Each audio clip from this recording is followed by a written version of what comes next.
Good afternoon. Welcome to the recording for section 1.07. This is Amy Pendergraft. I will be your fearless leader. Today we are talking about the concept is called application or number problems. And you might think that this is kind of guess and check, and in some ways it is. You're setting up an equation and then you're guessing how to fill it in best. And you're going to learn better methods for how to do it mathematically a little bit later, but you first need to know how to set it up.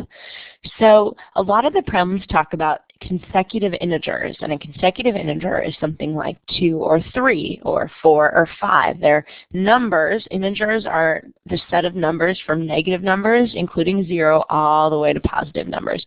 It includes It only includes the negative whole numbers and the positive whole numbers. So 2 and 3, not 2 and 2.5. Okay, so integers are no fractions or decimals, just the regular whole numbers, but it includes the negative set and 0 as well. So when you're talking about two consecutive integers and you're talking about sum, the first thing we want to look at is, okay, sum, I'll circle it, sum always means adding. So I'm adding two integers that go one after each other, and I'm getting is always tells us equal. I'm getting 61. So let's talk about how we represent integers, okay? If I have x representing my first integer, then the next integer is always going to be x plus 1. Does that make sense? So if I start with 4, what's the next integer? It's going to be 5 because it's 4 plus 1. And since I'm talking about sum, I'm going to add these two sets together and I'm going to set it equal to 61. Okay, a lot of the problems in your quiz just ask you to do this first step on setting them up. And then they say, okay, what is x plus x? Is 2x plus 1 equals 61. So if I'm talking about the sum of two consecutive integers, I'm going to have 2x plus 1, and then that equals 61. Now, they don't want you to solve this algebraically, though some of you may know how already. They say, okay, well now let's try to guess some numbers. Let's try to figure out what could be the solution to this problem. And so maybe I'm going to start with a number like 20. I'm going to say, okay, if x equals 20, how's that going to work? I'm going to have 2 times 20 plus 1 equals 61.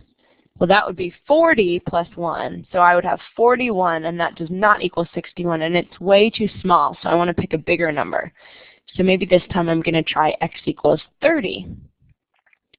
So I'm going to do, and you notice I'm picking easiest numbers. I'm picking easy numbers first. So I'm picking numbers by 10 first or by 5. Easy things to multiply so that I can just see what I'm doing. Oh, and looky here. 60 plus 1 is 61. So I have the correct answer, 61 equals 61. So that means that x equals 30 is one of my numbers. And remember, we had x and we had x plus 1. So now my numbers are 30 and the next consecutive integer, which is 31. So sum of two consecutive integers is 61, and I have 30 and 31. Let's look at another example. Okay, what if we make it a little bit more complicated, and now not only do we have two numbers, we have three numbers, and not only are they consecutive integers, but they're consecutive odd integers. This is a very important concept because I want you to think about it. If I started with the number 1, what is my next odd integer? My next odd integer is actually 3. My next odd integer from 3 is 5. My next odd integer is 7, and you guys are rolling your eyes saying this is too easy. But what happens is that most people make a mistake in these problems because they want to say that to go from 1 to 3, I'm adding 1 because they like the odd number being there. But really, if this were x, how do I get to 3? I add 2 to x. So now I have x plus 2 goes to 3. How do I get from 3 to 5? I do x plus 2, right? How do I get from 5 to 7? If 5 is x, then I add 2 to get to 7. So this is where you don't want to get confused. No matter if it's consecutive odd integers or consecutive even integers, you're adding 2 in between them. So what are my three numbers? I'm going to have x, x plus 2, x plus 4. And the solution is negative 39. So if I set this up, since we're talking about sum again, I'm going to be adding x plus 2 plus x plus 4 equals negative 39, and then I'm going to combine those x's. I have 1, 2, 3 x's, and then I'm going to combine my numbers, 2 and 4, so 3x plus 6 equals negative 39. Okay, so this is how you set the problem up. There's even a problem similar to this on your quiz. This is how you set it up to figure out what your formula is, and actually the problem ends here on the quiz. But I want us to try to figure out what the solution is for this. So first number I might want to try for x is 10. I like trying x equals 10 because it gives me a baseline to start with. And 10 is an easy number to plug in. So 3 times 10 plus 6 equals negative 39. Well, since I have a negative, maybe I should make this negative 10. That would be more helpful, wouldn't it? So negative 30 plus 6 equals negative 39. Negative 30 plus 6 is only negative 24. Okay, so here, not close, right? I need a bigger negative number. So maybe I'll try x equals negative 20 now. So then I have 3 times negative 20 plus 6 equals negative 39. 3 times negative 20 is negative 60. Plus 6 equals negative 39. Okay, now I'm too big, right? I'm at negative 56. So it's got to be somewhere in between 10 and 20. So naturally, I'm going to choose x equals negative 15. And here we go. 3 times negative 15 plus 6 equals negative 39. 3 times negative 15 is negative 45 plus 6 equals negative 39. Negative 45 plus 6 is negative 39. Yay! So I found my first number, right?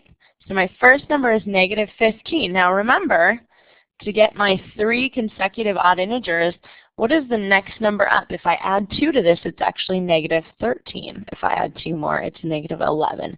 And there are my 3 consecutive odd integers, and you want to go back and check it, right? All we did is say that these 3 numbers should equal negative 39. So let's just make sure. 3 and 5 and 1 is 9. And 3, look at that, negative 39. Perfect. Okay, let's do one more difficult word problem here. Okay, they have some practice problems like this in your book, but the quiz doesn't have any problems quite this difficult, but we can set it up. I know we can. So let's go over this one. The width and length of a rectangle are consecutive integers, so they're not odd or even, they're just consecutive, so that's just one space in between them. What is the width and length of a rectangle if the perimeter is 34 inches? Well, let's just remind ourselves about perimeter. Perimeter means we're walking all the way around this entire rectangle. I just kind of messed up my writing that I had on there. So if I'm walking all the way around that rectangle, then I have to account for every single side. So I'd have x plus 1 plus x plus x plus 1. And the perimeter is supposed to equal 34. So x plus x plus x plus x, there's 4 x's in there. So I'm going to have 4x, and there's 1, 2. So 4x plus 2 equals 34. Okay, so now I'm going to try to solve for it. And again, I'm going to start with my 10. I just think that's the easiest thing to start with. So if x equals 10, what am I going to have? I'm going to have 4 times 10 plus 2 equals 34. So I'm going to have 40 plus 2 equals 34. Well, this is 42 equals 34. So this time I'm too big already, right? So I need something a little bit smaller. So maybe I'm going to choose x equals 5. So 4 times 5 plus 2, whoopsie, equals 34. 4 times 5 is 20. Plus 2 is only going to be 22. So it's going to need to be somewhere in between there, right? These do not equal each other. So next thing I'm going to try is I'm going to try x equals 8. And you could try something different. You could try whichever numbers you feel like is a good option. So I'm going to plug in 8 for x. 4 times 8 plus 2 equals 34. And 4 times 8 is 32 plus 2 equals 34. Yay, I found it. So if x equals 8, then that means that my width is 8, and my length is going to be 9, right? And let's check it, right? 8 plus 8 plus 9 plus 9.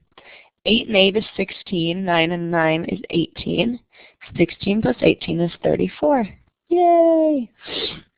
Okay, so the key in this is to be able to set it up, know if you're skipping one number or two, and to set up the problem, and then really right now you're just guessing and checking. And then later on we'll learn how to do it in a different method.